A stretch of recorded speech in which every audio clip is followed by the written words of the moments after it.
श्री स्वामी समर्थ. मित्रांनो, असे स्वामींचे संदेश ऐकण्यासाठी आपल्या व्हिडिओला एक लाईक करा आणि चॅनलला सबस्क्राईब करून बाजूला असलेली घंटी दाबा आणि कमेंटमध्ये तुमचं नाव आणि श्री स्वामी समर्थ असं नक्कीच टाईप करा. आणि हा संदेश मोजून 20 ते 22 मिनिटे मन लावून नक्कीच ऐका. तुम्हाला छान अनुभव येईल आणि तुमची प्रत्येक इच्छा मनातील पूर्ण होईल. चला तर मग सुरुवात करूया. तुम्हाला माहिती आहे का, आपल्या घरात एखादी जुनी वस्तू असते, ती अडगळीत पडलेली असते, पण जेव्हा कधी ती अचानक हाताला लागते तेव्हा तिच्याशी जोडलेल्या आठवणी एकदम ताज्या होतात. अगदी तसंच आपल्या आयुष्यातल्या साध्या सुखाचं असतं, जे आपण धावपळीत कुठेतरी विसरून जातो. मला आठवतंय, एकदा मी असाच खूप काळजीत होतो आणि शांतपणे खिडकीबाहेर बघत होतो, तेव्हा बाहेर एक चिमणी आपल्या पिल्लांना भरवत होती. त्या चिमणीला उद्याची काही चिंता नव्हती किंवा तिच्याकडे खूप साठाही नव्हता, तरी ती त्या क्षणात पूर्णपणे जगत होती. आणि हे बघताना मला जाणवलं की आपण उगाच भविष्याचा इतका लोड घेतो की आजचा दिवस हातातून निसटून जातो. असं तुम्ही नका करू. आपण जेव्हा म्हणतो की मला खूप टेन्शन आलंय, तेव्हा खरं तर आपण स्वतःला सांगत असतो की परिस्थिती माझ्या नियंत्रणाबाहेर गेली आहे. पण मुळात सगळं काही आपल्या हातात असतंच कुठे. आपण फक्त प्रयत्न करू शकतो आणि उरलेलं त्या शक्तीवर सोडून देऊ शकतो, जिला आपण देव मानतो. बघा, जेव्हा आपण स्वामी समर्थांकडे बघतो तेव्हा त्यांच्या वागण्यातून एकच गोष्ट प्रकर्षाने जाणवते, आणि ती म्हणजे निर्भयता. त्यांनी कधीच कोणाला घाबरून जगायला शिकवलं नाही. उलट भिवू नकोस, मी तुझ्या पाठीशी आहे, हा जो शब्द त्यांनी दिलाय त्यात किती मोठी ताकद आहे याचा अनुभव मला अनेकदा आलाय. हा अनुभव सांगताना मला असं वाटतं की आपण जे काम करतो त्यात जर आपलं मन पूर्णपणे गुंतलेलं असेल तर तिथे थकवा जाणवत नाही. उलट एक वेगळ्याच प्रकारचं समाधान मिळतं, जे पैशात मोजता येत नाही. सकाळी उठल्यावर जेव्हा आपण चहाचा कप हातात घेतो तेव्हा त्या चहाचा सुगंध घेण्याऐवजी आपण कामाच्या लिस्टचा विचार करत असतो. तिथेच आपण स्वतःवर प्रेशर वाढवायला सुरुवात करतो. त्याऐवजी तो क्षण जर आपण शांतपणे अनुभवला तर पुढचा दिवस नक्कीच फेस करण्याची ताकद आपल्याला आपोआप मिळते. आयुष्यात अनेकदा असे वळण येतात जिथे आपल्याला वाटतं की आता सगळं संपलंय, पण निसर्गाकडे बघा, पानगळ झाली की झाडं रडत बसत नाहीत, ते शांतपणे नव्या पालवीची वाट पाहतं. कारण त्याला माहिती असतं की हा बदल नैसर्गिक आहे आणि नवीन सुरुवात होणारच आहे. मला माझ्या प्रवासात असे अनेक लोक भेटले ज्यांच्याकडे खूप कमी साधनं होती, पण त्यांच्या चेहऱ्यावरचं हसू इतकं खरं होतं की त्यांच्यासमोर श्रीमंती ही फिकी वाटत होती. कारण त्यांनी परिस्थितीला शरण न जाता परिस्थितीशी जुळून घ्यायला शिकलं होतं. आपण अनेकदा नक्कीच इतरांशी स्वतःची तुलना करतो आणि तिथूनच दुसऱ्या दुःखाला ही सुरुवात होत असते. पण प्रत्येकाचा प्रवास वेगळा असतो, प्रत्येकाच्या समस्या वेगळ्या असतात आणि त्या सोडवण्याची वेळही वेगळी असते. म्हणून त्यामुळे दुसऱ्याच्या आयुष्यात काय चाललंय हे बघण्यापेक्षा आपल्याकडे काय आहे याची जाणीव ठेवणं जास्त महत्त्वाचं आहे. आपल्या घरातल्या मोठ्या माणसांची कधी निवांत बसून बघा, त्यांच्याकडे अनुभवाचा असा खजिना असतो जो कोणत्याही पुस्तकात मिळणार नाही. त्यांनी अनेक संकट पाहिलेली असतात, चढउतार अनुभवलेले असतात, तरीही त्यांच्या बोलण्यातून एक प्रकारची शांतता असते. ती शांतता आपल्याला खूप काही शिकवून जाते. मी जेव्हा कधी स्वामी समर्थांच्या चरित्रातले काही प्रसंग वाचतो तेव्हा मला त्यात चमत्कार शोधण्यापेक्षा त्यातून मिळणारा संदेश जास्त महत्त्वाचा वाटतो. तो संदेश म्हणजे श्रद्धा आणि सबुरी, म्हणजे विश्वास ठेवा आणि थोडा धीर धरा. कारण योग्य वेळी योग्य गोष्ट ही घडणारच असते. कामाच्या ठिकाणी असो वा घरात, प्रत्येक नात्यात आपण थोडा मोकळेपणा ठेवला तर गुंता कमी होतो. आपण समोरच्याकडून खूप अपेक्षा ठेवतो आणि जेव्हा त्या पूर्ण होत नाहीत तेव्हा आपण निराश होतो. पण जर आपण कसलीही अपेक्षा न ठेवता फक्त आपलं कर्तव्य निभावलं तर मनावरचा मोठा भार कमी होतो. रस्ते किती खडतर असले तरी चालणं थांबवायचं नसतं, कारण चालत राहिल्यामुळेच नवीन मार्ग शोधता येतात. आणि जेव्हा आपण चालताना दमतो तेव्हा थोडा विसावा घेणं गैर नाही, पण तिथेच थांबून राहणं चुकीचं आहे. साध्या साध्या गोष्टींमधून आनंद शोधायला शिका, जसं की पाऊस पडताना मातीचा येणारा तो सुगंध किंवा एखाद्या गरजूला केलेली छोटीशी मदत.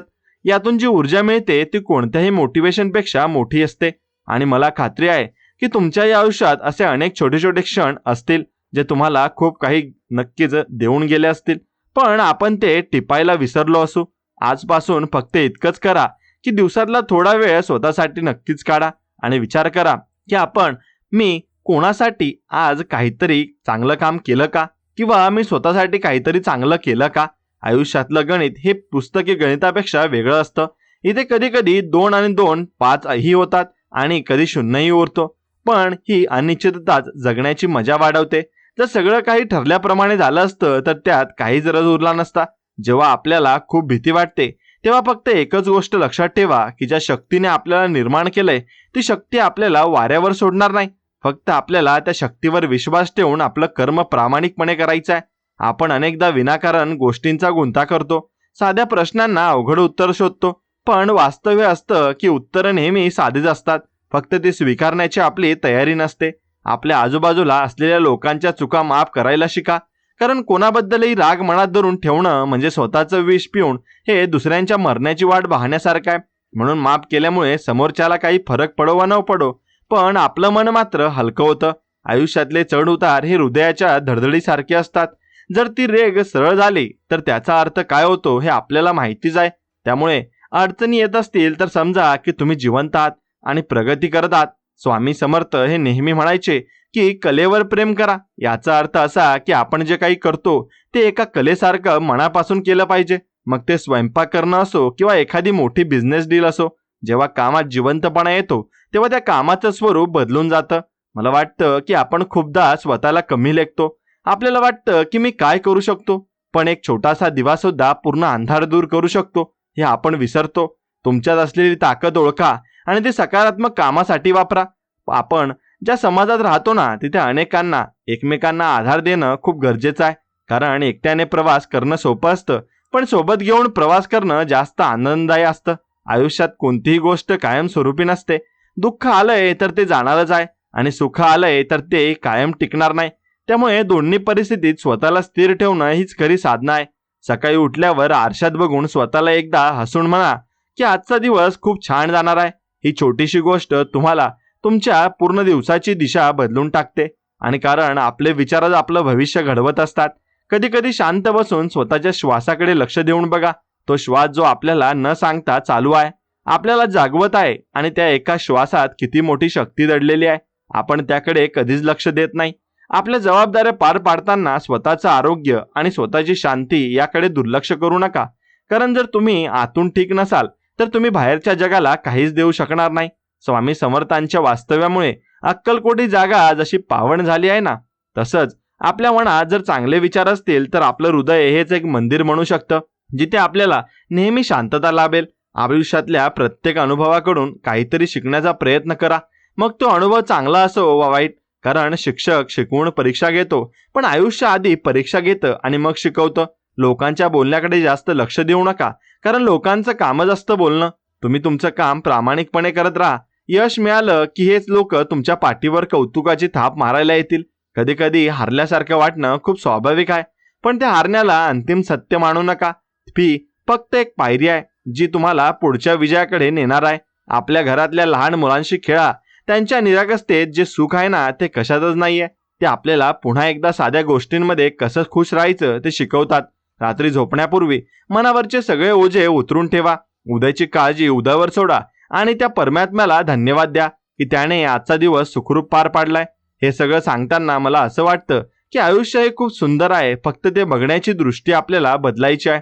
जेव्हा आपण जगाकडे सकारात्मक नजरेने बघतो तेव्हा जग आपल्याला तसंच प्रतिसाद देतं. आपल्या हातात जे काय आहे त्याचा पुरेपूर वापर करा. जे नाही त्याबद्दल तक्रार करत बसण्यापेक्षा जे आहे त्याचं सोनं कसं करता येईल ना याचा विचार करा. संकटाच्या वेळी संयम राखणं हे सर्वात कठीण असतं, पण तोच संयम तुम्हाला संकटातून बाहेर पडायला मदत करतो. घाबरून जाऊन घेतलेले निर्णय नेहमी चुकीचेच ठरतात. आणि स्वतःवर प्रेम करायला शिका, कारण जो स्वतःचा आदर करू शकत नाही ना तो इतरांचा आदर काय करणार. आपली प्रगती ही आपल्या विचारांच्या मर्यादेवर अवलंबून असते. त्यामुळे विचार मोठे ठेवा. स्वामी समर्थांनी जसं म्हटलं की साधुत्व हे वागण्यात असावं, वेशात नाही. तसंच चांगुलपणा हा आपल्या कृतीतून दिसायला हवा, नुसत्या बोलण्यातून नाही. प्रत्येक दिवस ही एक नवीन संधी आहे. काल जे झालं ते विसरून जा आणि आज पुन्हा एका जोमाने सुरुवात करा. कारण नवी पहाट नेहमी नवीन आशा घेऊन येते. आणि आपल्या स्वप्नांचा पाठलाग करणं कधीही सोडू नका. वय कितीही असलं तरी नवीन काहीतरी शिकण्याची आणि करण्याची उमेद नेहमी जिवंत ठेवा. मला खात्री आहे की हे विचार तुम्हाला कुठेतरी जोडलेले वाटतील. पण कारण आपण सगळेच एकाच प्रवासाचे प्रवासी आहोत. फक्त कोणाची वाट थोडी लवकर सुरू होते तर कोणाची उशिरा. एखाद्या शांत दुपारी जेव्हा आपण एकटे बसलो असतो तेव्हा आपल्या मनाला आणि मनात विचारांची जी गर्दी असते ना ती कधी कधी खूप काही सांगून जाते. आपण कोण आहोत, आपल्याला नक्की काय हवंय आणि आपण सध्या कुठे आहोत या प्रश्नांची उत्तरं त्या शांततेतच दडलेली असतात. मला आठवतंय, एकदा मी एका जुन्या मंदिरात बसलो होतो. तिथे कसलाही कोलाहल नव्हता, फक्त घंटांचा तो मंद नाद होता आणि हवेत असलेल्या उदबत्तीचा सुगंध होता. तेव्हा मला जाणवलं की आपण बाहेरच्या जगात कितीही शोध घेतला तरी खरी शांतता ही आपल्या हातच असते. आपण अनेकदा सक्सेसच्या मागे इतके धावतो की त्या धावपळीत आपण नेमकं काय मिळवायला निघालो होतो हेच विसरून जातो. यश म्हणजे फक्त पैसा किंवा नाव कमवणं नाही, तर दिवसाच्या शेवटी जेव्हा तुम्ही शांतपणे डोळे मिटता तेव्हा तुमच्या मनाला मिळणारी ती तृप्ती म्हणजे खरं यश आहे. बघा, जेव्हा आपण रस्त्याने चालतो तेव्हा समोरून येणाऱ्या माणसाला एखादं साधं हसू दिलं ना तर त्याचं मन प्रसन्न होतं आणि आपल्यालाही कुठेतरी बरं वाटतं. हा इतका छोटासा बदल करण्यासाठी कोणतंही विशेष शिक्षण लागत नाही, फक्त माणुसकी असावी लागते. आपल्या घरातल्या आईला बघा, ती सकाळी संध्याकाळच्या आणि सगळ्यांच्या आधी उठते आणि संध्याकाळी नक्कीच सगळ्यांची कामं करते, पण तिच्या चेहऱ्यावर कधीही थकवा किंवा वैताग दिसत नाही, कारण तिच्या कामामागे एक प्रकारचं प्रेम आणि समर्पण असतं. जर आपणही आपलं काम त्या समर्पणाने केलं तर स्ट्रेस नावाचा शब्द आपल्या आयुष्यातून निघून जाईल. आयुष्यात अडचणी तर येणारच, कारण अडचणीशिवाय माणसाची प्रगती होत नाही. लोखंडाला जोपर्यंत आगीत तापवलं जात नाही तोवर त्यावर हातोड्याचे घाव बसत नाहीत ना, तोपर्यंत त्याला आकार येत नाही. तसंच आपलं आयुष्य आहे. स्वामी समर्थांच्या आयुष्यातले प्रसंग पाहिले तर लक्षात येतं की त्यांनी किती साधेपणाने मोठ्या समस्या सोडवल्या आहेत. ते कधीच कोणाला मोठमोठी प्रवचनं देत बसले नाहीत. उलट त्यांनी आपल्या कृतीतून दाखवून दिलं की भक्ती म्हणजे फक्त माळ जपणं नाही, तर आपल्या कर्तव्याला जागून राहणं आहे. हीच खरी भक्ती आहे. आजकाल आपण बघतो की लोक खूप लवकर चिडतात, छोट्या छोट्या गोष्टीवरून भांडणं करतात आणि याचं कारण म्हणजे संयमाचा अभाव आहे. आपल्याला प्रत्येक गोष्ट लगेच हवी असते, पण निसर्गाचा नियम असा आहे की कोणतीही गोष्ट वेळ आल्याशिवाय पूर्ण होत नाही. शेतकरी शेतात बी पेरतो, पण त्याला पीक येण्यासाठी काही महिने वाट पाहावी लागते. तो रोज जाऊन माती उकरून बघत नाही की बी रुजलंय का, कारण त्याचा निसर्गावर आणि स्वतःच्या कष्टावर विश्वास असतो. तसाच विश्वास आपल्याला स्वतःवर ठेवायला हवा.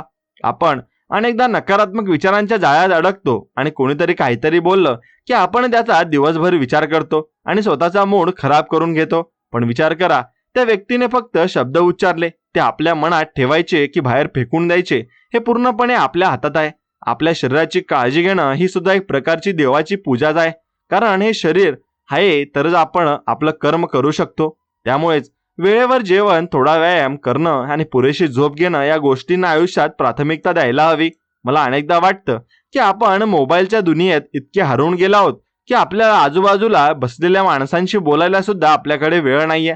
व्हर्च्युअल जगातल्या हजारो मित्रांपेक्षा प्रत्यक्षात मदतीला येणारा तो एक शेजारी जास्त महत्वाचा असतो. जेव्हा आपण स्वामींच्या चरणी नतमस्तक होतो तेव्हा आपल्यातला अहंकार गळून पडायला हवा. जर आपण अहंकाराने भरलेलं असू तर तिथे देवाला जागा मिळणार नाही. रिकाम्या भांड्यातच पाणी भरता येतं आणि भरलेल्या भांड्यात नाही. आयुष्यात कधी कधी आपल्याला असे निर्णय घ्यावे लागतात जे इतरांना पटत नाहीत, पण जर तुम्हाला मनातून वाटत असेल की तुम्ही जे करत आहात ते बरोबर आहे तर मागे वळून बघू नका, कारण तुमचं आयुष्य कसं जगायचं याचा अधिकार फक्त तुम्हालाच आहे. आपल्या मुलांशी बोलताना त्यांच्यावर कधीही तुमचे विचार लादू नका. त्यांना त्यांचं स्वतंत्र व्यक्तिमत्व घडू द्या. आपण फक्त त्यांना दिशा दाखवू शकतो. चालायचं तर त्यांनाच आहे. मला आठवतंय, माझ्या लहानपणी जेव्हा पाऊस पडायचा तेव्हा आम्ही कागदाच्या होड्या करून पाण्यात सोडायचो. त्या होड्या कुठेतरी जाऊन अडकायच्या किंवा बुडायच्या, पण पुन्हा नवीन होडी बनवण्याचा जो उत्साह असायचा तोच उत्साह आपल्याला मोठेपणी सुद्धा टिकवता आला पाहिजे. आपण जे काही मिळवलंय त्यातून थोडा तरी वाटा समाजासाठी किंवा गरजू लोकांसाठी खर्च करा, कारण देण्याने नक्कीच तुम्ही कधीच तुम्हाला कमी पडणार नाही, उलट सुख वाढतं. तुम्ही एखाद्याला मदत करून बघा, त्या व्यक्तीच्या डोळ्यातली ती चमक असते ना, तुम्हाला जे समाधान देईल ते जगातील कोणत्याही संपत्तीत नाही. आपल्या मनात भीती कशाची असते? भीती असते काहीतरी गमावण्याची किंवा अपयशाची. पण विचार करा, आपण इथे येताना काय घेऊन आलो होतो आणि जाताना काय घेऊन जाणार आहोत? काहीच नाही. मग घाबरण्याचं कारण काय? फक्त आपलं काम करत राहायचं. आणि स्वामी समर्थांनी अनेकदा आपल्या भक्तांना कठीण परिस्थितीतून बाहेर काढले, पण त्यांनी हेही सांगितलंय की तुमचा प्रयत्न करणं हेच तुमचं काम आहे, फळ देणं हे त्याचं काम आहे. आयुष्यातले मित्र हे आपल्यासाठी औषधासारखे असतात, जे आपल्या दुःखांवर फुंकर घालतात. त्यामुळे कितीही मोठे झालात तरी जुन्या मित्रांना विसरू नका. कामातल्या चुकांकडे शिकण्याची संधी बघून बघा, कारण जो माणूस कधीच चुकत नाही तो आयुष्यात काहीच नवीन करत नाही. चूक होणं ही मानवी स्वभाव आहे, पण ती चूक पुन्हा पुन्हा करणं हा मूर्खपणा आहे. जेव्हा तुम्हाला खूप एकटं वाटतं ना, तेव्हा निसर्गाच्या सानिध्यात जा आणि एखाद्या झाडाखाली बसा. पक्ष्यांचा आवाज ऐका. तुम्हाला जाणवेल की तुम्ही एकटे नसता. हे पूर्ण ब्रह्मांड तुमच्या सोबत असतं. आपण जेवणाचे ताट समोर आल्यावर देवाला धन्यवाद देतो का? किंवा त्या शेतकऱ्याची आठवण काढतो का ज्याने हे अन्न पिकवण्यासाठी घाम गाळलाय? कृतज्ञता असणं हे सुखी आयुष्याचं गुपित आहे. मला माहिती आहे की कधी कधी परिस्थिती खूप प्रतिकूल असते. घरात टेन्शन असतं, पैशांची उडाताण असते. अशा वेळी डगमगून न जाता शांतपणे मार्ग शोधला तर नक्कीच मार्ग सापडतो. स्वामींचे हे शब्द हम गया नाही अभि जिंदा आहे हे फक्त अक्कलकोटच्या त्या वास्तूसाठी नाहीत, तर ते प्रत्येक भक्ताच्या मनात जिवंत आहेत. जेव्हा जेव्हा तुम्हाला कोणाच्या आधाराची गरज वाटेल तेव्हा त्यांचे स्मरण करा.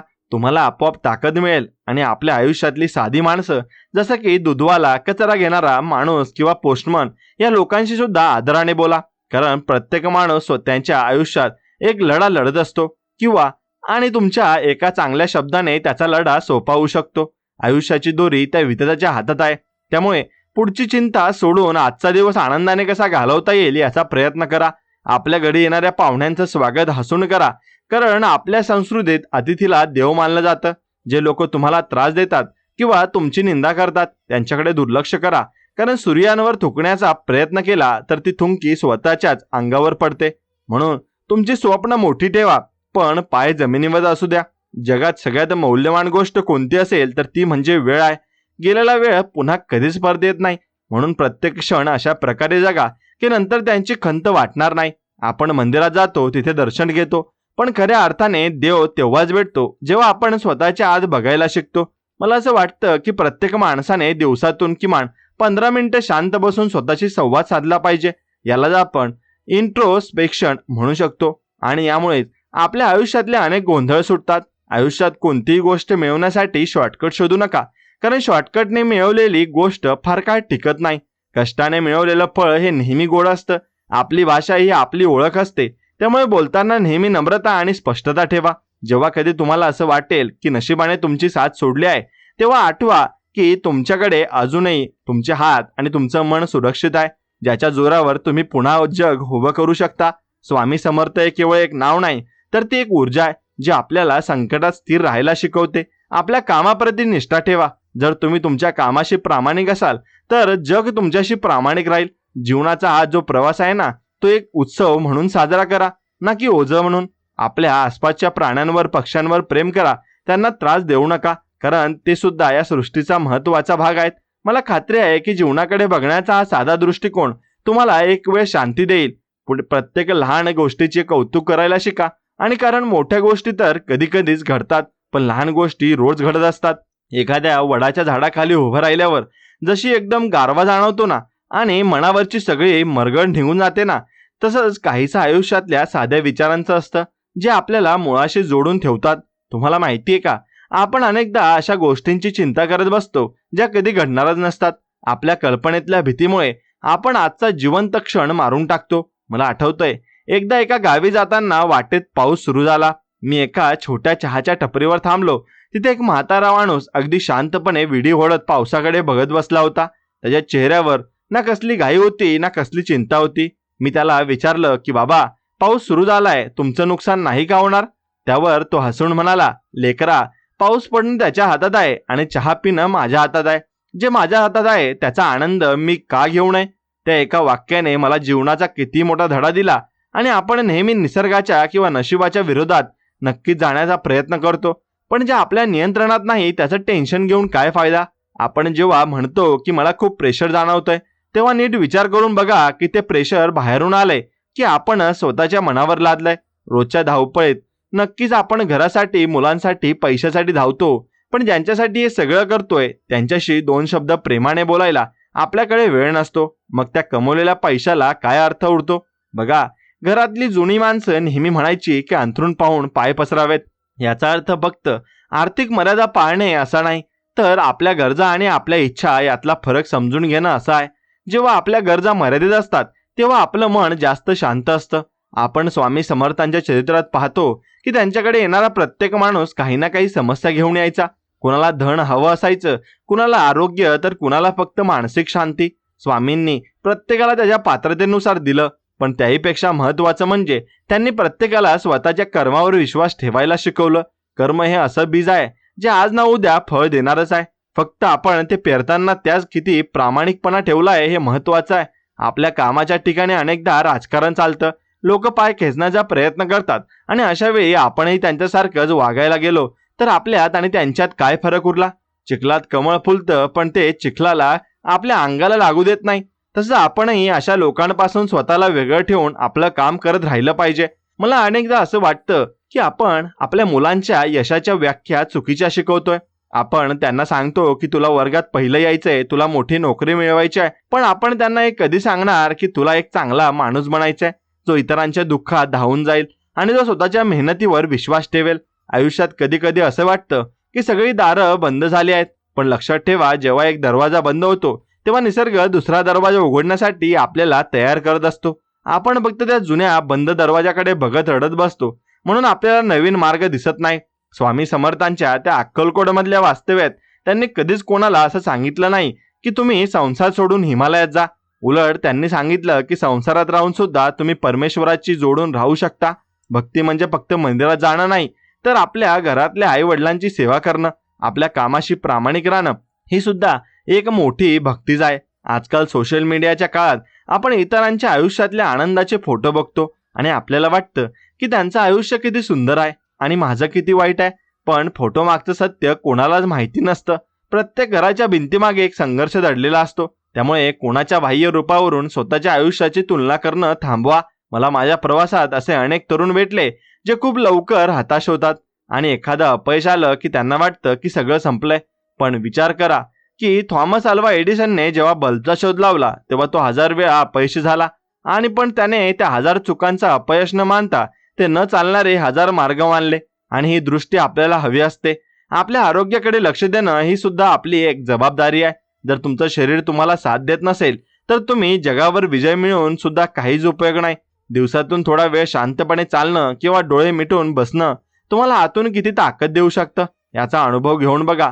आणि आपल्या मनातले विचार हे एका बागेसारखे असतात. जर तुम्ही त्यात गुलाबाची रोपटी लावली तर सुगंध मिळेल, आणि जर तुम्ही त्यात तण वाढू दिलं तर काटेच हाताला येतील. म्हणून त्यामुळे तुमच्या मनात कोणत्या विचारांना थारा द्यायचा हे तुम्ही ठरवा. रागाच्या भरात कधीही कोणाला कठोर बोलू नका, कारण बोललेले शब्द परत घेता येत नाहीत. जखम भरून निघते, पण शब्दांनी झालेले वार आयुष्यात लक्षात राहतात. स्वामी समर्थ नेहमी सांगायचे की विश्वास ठेवा. हा विश्वास म्हणजे काय? तर हा विश्वास की जे काही होतंय ते माझ्या भल्यासाठीच होतंय. जरी ते आज मला समजत नसलं तरी भविष्यात त्याचे फायदे मला नक्की दिसतील. आपण निसर्गाकडे कधी नीट बघत नाही. एक लहान बी मातीत गाडलं जातं, त्यावर अंधाराचं राज्य असतं, पण ते बी हार मानत नाही. ते माती फोडून वर येतं आणि एका मोठ्या वृक्षात रूपांतरित होतं. जर ते बी घाबरून मातीतच राहिलं असतं तर त्याचं अस्तित्व संपलं असतं. आपल्या आयुष्यातली संकट सुद्धा आपल्याला मातीतून वर येण्यासाठीच मदत करत असतात. लोकांशी बोलताना त्यांच्यातले दोष शोधण्यापेक्षा त्यांच्यातले गुण शोधण्याचा प्रयत्न करा, कारण जगात कोणीही परिपूर्ण नसतं, आपणही नाही. म्हणून आपल्या चुका मान्य करायला शिका. चूक मान्य करणारा माणूस छोटा होत नाही, उलट त्याचं व्यक्तिमत्व अजून उजळून निघतं. पैशांच्या बाबतीत नेहमी स्पष्ट ठरवा, आणि कारण पैशामुळे अनेक नात्यांमध्ये दुरावा येतो. कष्टाने कमवलेला पैसा जो आनंद देतो तो अनायासे मिळालेल्या पैशात कधीच नसतो. आणि म्हणून स्वामींचे स्मरण केल्यावर एक प्रकारची निर्भयता येते. ती निर्भयता आपल्याला कठीण प्रसंगात पाय घट्ट रोवून उभे राहायला मदत करते. आपल्या घरात एखादा सण असेल तर आपण घर कसं स्वच्छ करतो, सजवतो, तसंच आपल्या मनाचं मंदिर सुद्धा दररोज स्वच्छ करायला हवं. नको असलेले विचार आणि मत्सराची जळमट काढून टाकायला हवीत. जीवनाचा हा जो प्रवास आहे ना, तो काही कायमचा नाहीये. आपण इथे ठराविक काळासाठी आलो आहोत. मग इतका राग, इतका द्वेष आणि इतका अहंकार कशासाठी? जाताना आपण फक्त आपल्या आठवणी आणि आपण केलेल्या चांगल्या गोष्टी मागे सोडणार आहोत. कधी कधी स्वतःवर हसायला शिका. आपल्याच चुकांमधून गंमत शोधायला शिका, आणि यामुळे आयुष्य हलकं वाटू लागतं. मला माहिती आहे की आजच्या काळात स्पर्धा खूप आहे, प्रत्येक क्षेत्रात चढाओढ आहे, पण खरी स्पर्धा स्वतःशी असावी. मी काल काय होतो आणि आज मी स्वतःमध्ये काय सुधारणा केली आहे हे जास्त महत्त्वाचं आहे. आपल्या गुरूंवर किंवा ज्या शक्तीवर तुमचा विश्वास आहे त्यांच्यावर पूर्ण श्रद्धा ठेवा, कारण श्रद्धा जिथे असते ना तिथे शंका राहत नाही, आणि जिथे शंका नसते तिथे चमत्कार घडायला वेळ लागत नाही. आपल्या आयुष्यातल्या साध्या सुखांचा आनंद घ्या, आणि जसं की गरम पोळीचा घास किंवा रात्रीची शांत झोप, या गोष्टींमुळे आपण नशीबवान आहोत याची जाणीव ठेवा. जगाला बदलण्यापेक्षा आधी स्वतःला बदला, कारण तुम्ही बदलतात की जग तुम्हाला आपोआप बदललेलं दिसेल. स्वामी समर्थांचा भिवू नकोस हा मंत्र फक्त संकटासाठी नाही, तर तो प्रगतीसाठी सुद्धा आहे. नवीन काहीतरी करायला घाबरू नका, कारण त्या शक्तीचा हात तुमच्या पाठीशी आहे. आणि म्हणून संयम हा असा गुण आहे ना, जो तुम्हाला कोणत्याही युद्धात विजय मिळवून देऊ शकतो. मग ती युद्ध बाह्य जगाशी असो वा स्वतःच्या मनाशी असो. आयुष्यात काही मिळालं नाही म्हणून रडण्यापेक्षा जे मिळालंय त्याचा चीज करा. प्रत्येक माणसाची एक वेळ येते आणि तोपर्यंत फक्त आपलं काम नक्कीच तुम्ही करत राहायचंय. आपलं काम करत राहिलं की सर्व काही आपल्याला जागेवर आणि व्यवस्थित मिळतं, हे मात्र नक्कीच खरं आहे. कधी कधी असं वाटतं की आपण एका मोठ्या समुद्रात लहान होडी घेऊन निघालो आहोत आणि लाटा आपल्याला हव्या तशा फिरवत आहेत. पण तुम्हाला माहितीये का, होडी चालवणं आपल्या हातात नसलं तरी वल्ल मारणं आपल्या हातात असतं. मला आठवतंय, एकदा मी एका जुन्या वाड्यात गेलो होतो. तिथल्या भिंतींना भेगा गेल्या होत्या, पण तरी तो वाडा मोठ्या दिमाखात उभा होता. त्या वाड्याकडे बघून मला जाणवलं की पाया मजबूत असेल तर काळ कितीही बदलला तरी आपलं अस्तित्व टिकून राहतं. आपल्या आयुष्याचा पाया म्हणजे आपले संस्कार आहेत आणि आपला स्वभाव आहे. आपण अनेकदा क्लिअर विचार ऐकण्याऐवजी आणि करण्याऐवजी गुंतागुंतीत जास्त अडकतो. खरं तर जीवन खूप सिंपल आहे, पण आपण त्याला आपल्या अपेक्षांनी अवघड करून टाकतो. बघा, सकाळी जेव्हा सूर्य उगवतो तेव्हा तो कोणाला विचारून प्रकाश देत नाही, तो त्याचं कर्तव्य पार पाडतो. तसंच आपणही कोणाच्या कौतुकाची वाट न बघता आपलं काम करत राहिलं पाहिजे. मला अनेकदा अनुभव आलाय की आपण जेव्हा दुसऱ्यांचं भलं चित्तो तेव्हा आपलं भलं आपोआप व्हायला लागतं. हे सृष्टीचं चक्र आहे. तुम्ही जे देता तेच तुमच्याकडे परत येतं. स्वामी समर्थांच्या समोर जेव्हा एखादा अहंकारी माणूस यायचा तेव्हा ते त्याला त्यांच्या भाषेतच उत्तर द्यायचे. यातून एकच शिकायला मिळतं की जगात वावरताना नम्र असावं लागतं, पण लाचार नसावं. आपल्या स्वाभिमानाशी कधीही तडजोड करू नका, पण तो स्वाभिमान अहंकारात बदलणार नाही याची काळजी घ्या. आयुष्यात स्ट्रेस येतो कारण आपण एकाच वेळी 10 गोष्टींचा विचार करतो. त्याऐवजी जर आपण फक्त पुढच्या एका पावलाचा विचार केला तर प्रवास सोपा होतो. घरातल्या छोट्या गोष्टींकडे लक्ष द्या. समजा तुमची आई किंवा पत्नी तुमच्यासाठी पाणी घेऊन आली तर तिला एक थँक्यू म्हणून बघा. त्या एका शब्दामुळे तिला होणारा आनंद या हजारो रुपयांच्या भेटीपेक्षा मोठा असतो. आपण अनेकदा बाहेरच्या जगाला खुश करण्याच्या नादात आपल्या माणसांना दुखावतो, पण शेवटी जेव्हा संकट येतं तेव्हा हीच आपली माणसं आपल्या पाठीशी उभी राहतात. स्वामी समर्थांनी एका भक्ताला सांगितलं होतं की तुझं नशीब मी बदलू शकत नाही, पण तुला ते सोसण्याची ताकद नक्कीच देऊ शकतो. ही ताकद मिळवणं म्हणजेच भक्ती आहे. आपण देवाला नक्कीच लाच देण्याचा प्रयत्न करतो, हे झालं तर मी हे करीन, पण देवाला तुमच्या वस्तूंची गरज नसते. त्याला फक्त तुमचा भाव हवा असतो. रोजच्या कामात थोडा ब्रेक घेत जा. निसर्गाच्या सानिध्यात जा. झाडांना पाणी द्या किंवा फक्त शांतपणे आकाशाकडे बघा. तुम्हाला जाणवेल की ही सृष्टी किती अफाट आहे आणि आपले प्रश्न किती क्षुल्लक आहेत. मला माझ्या एका प्रवासात एक छोटा मुलगा भेटला. तो फाटलेले कपडे घालून खेळत होता, पण त्याच्या चेहऱ्यावरचं हसू कोणत्याही राजाला लाजवेल असं होतं, कारण तो त्या क्षणात जगत होता आणि त्याला उद्याची टेन्शन नव्हती. आपण मोठे होतो तसं हे निरागसपण हरवून बसतो. पुन्हा एकदा ते मूल स्वतःमध्ये शोधायला हवं. ऑफिसमध्ये काम करताना किंवा व्यवसाय करताना प्रामाणिकपणा ठेवा, कारण फसवणुकीने कमावलेला पैसा कधीच सुख देऊ शकत नाही. तो येतो तेव्हा खूप वाटतो, पण जाताना शांतता घेऊन जातो. आपल्या बोलण्यावर ताबा ठेवा, कारण कधी कधी आपण रागाच्या भरात अशा गोष्टी बोलतो ज्या समोरच्याच्या मनावर कायमची जखम करतात. मरेपर्यंत तो शब्द विसरला जात नाही. स्वामी समर्थ नेहमी म्हणायचे की आळस हा माणसाचा शत्रू आहे. जर तुम्ही आजचं काम उद्यावर टाकत असाल तर तुम्ही तुमच्या प्रगतीचा रस्ता स्वतःच बंद करत आहात. आयुष्यात काही लोक येतात आणि जातात. प्रत्येक माणूस आपल्याला काहीतरी शिकून जातो. काही लोक आपल्याला सावरून धरतात तर काही लोक आपल्याला तोडून टाकतात. पण दोन्ही प्रकारचे लोक आपल्या जडणघडणीसाठी आवश्यक असतात. जेव्हा कधी तुम्हाला असं वाटेल की नशीब तुमच्या विरोधात आहे, तेव्हा शांत बसा आणि विचार करा की आधी सुद्धा तुम्ही किती कठीण प्रसंगातून बाहेर पडलात. जर तेव्हा शक्य होतं तर आताही नक्की शक्य होईल. आपण आपल्या शरीराला देऊळ नक्कीच मानलं पाहिजे आणि त्यात जे विचार आपण टाकतो तेच आपल्या आयुष्यात फळ देतात. म्हणून वाईट विचार, मत्सर आणि निंदा यापासून लांब राहा. मला असं वाटतं की माणसाने स्वतःच्या छंदासाठी थोडा वेळ काढला पाहिजे. मग ते गाणं असो, वाचन असो किंवा चित्रकला, कारण छंद आपल्याला जिवंत ठेवतात. कधी कधी असं वाटतं की आपण खूप प्रयत्न करतोय पण रस्ता काही सापडत नाहीये. सगळीकडे फक्त धुकं असल्यासारखं वाटतं. अशा वेळी आपण स्वतःला दोष देऊ लागतो की कदाचित माझ्यातच काहीतरी कमतरता आहे. पण निसर्गाचा नियम बघा, जेव्हा खूप जोराचा पाऊस पडतो तेव्हा रस्ते दिसत नाहीत, पण याचा अर्थ रस्ते संपलेत असा होत नाही. पाऊस थांबला की रस्ते पुन्हा दिसू लागतात, तसंच आपल्या आयुष्यातल्या समस्यांचा आहे त्या काही काळासाठी आपलं विजन कन्फ्यूज करतात, पण त्या कायमस्वरूपी नसतात. स्वामी समर्थ महाराज नेहमी सांगायचे की संयम ठेवा, कारण वेळेच्या आधी आणि नशिबापेक्षा जास्त कोणालाच काही मिळत नाही. आपण विनाकारण प्रेशर घेतो की सगळं काही आत्ताच का घडत नाहीये, पण झाडाला पाणी घातल्या घातल्या फळ येत नाहीत. त्यासाठी ऋतू येण्याची वाट बघावी लागते. घरामध्ये जेव्हा आपण वावरतो तेव्हा साध्या गोष्टींमध्ये समाधान शोधायला शिका, जसं की गरम चहाचा कप किंवा घरातल्या माणसांशी केलेली एखादी छोटीशी थट्टा. हे छोटे क्षणच आपल्याला मोठ्या संकटाशी लढण्यासाठी ताकद देतात. कामाच्या ठिकाणी किती स्पर्धा असली तरी स्वतःशी नक्कीच नीती सोडू नका, आणि कारण चुकीच्या मार्गाने मिळवलेलं यश कधीच टिकत नाही. सिंपल विचार करा आणि प्रामाणिक राहा. स्वामींच्या आणि समर्थांच्या आशीर्वादाने या प्रत्येक कठीण प्रसंग तुम्हाला काहीतरी शिकवून जाईल. आपण किती कमवलं यापेक्षा आपण किती लोकांना मदत केली यातच खरा आनंद आहे. मनातील भीती काढून टाका, कारण भीती प्रगतीच्या मार्गातला सर्वात मोठा दगड आहे. ज्या दिवशी तुम्ही निर्भय व्हाल त्या दिवशी जग तुमच्या पावलाशी असेल. विश्वास ठेवा की तो परमात्मा तुमच्या प्रत्येक पावलावर लक्ष ठेवून आहे आणि तो तुम्हाला कधीच कोसळू देणार नाही. आणि हा छानसा संदेश तुम्हाला मनापासून आवडला असेल तर व्हिडिओला आपले एक लाईक करा आणि कमेंटमध्ये तुमचं नाव आणि श्री स्वामी समर्थ असं नक्कीच टाईप करा. आणि हा संदेश तुमच्या आवडत्या 2 मित्रांना पुढे शेअर नक्कीच करा आणि आपल्या चॅनलला सबस्क्राईब करून बाजूला असलेली घंटी नक्कीच दाबा. चला तर मग भेटूया पुढच्या एका चांगल्या आणि साध्या संदेश व्हिडिओमध्ये. तोपर्यंत श्री स्वामी समर्थ. जय जय स्वामी समर्थ. धन्यवाद.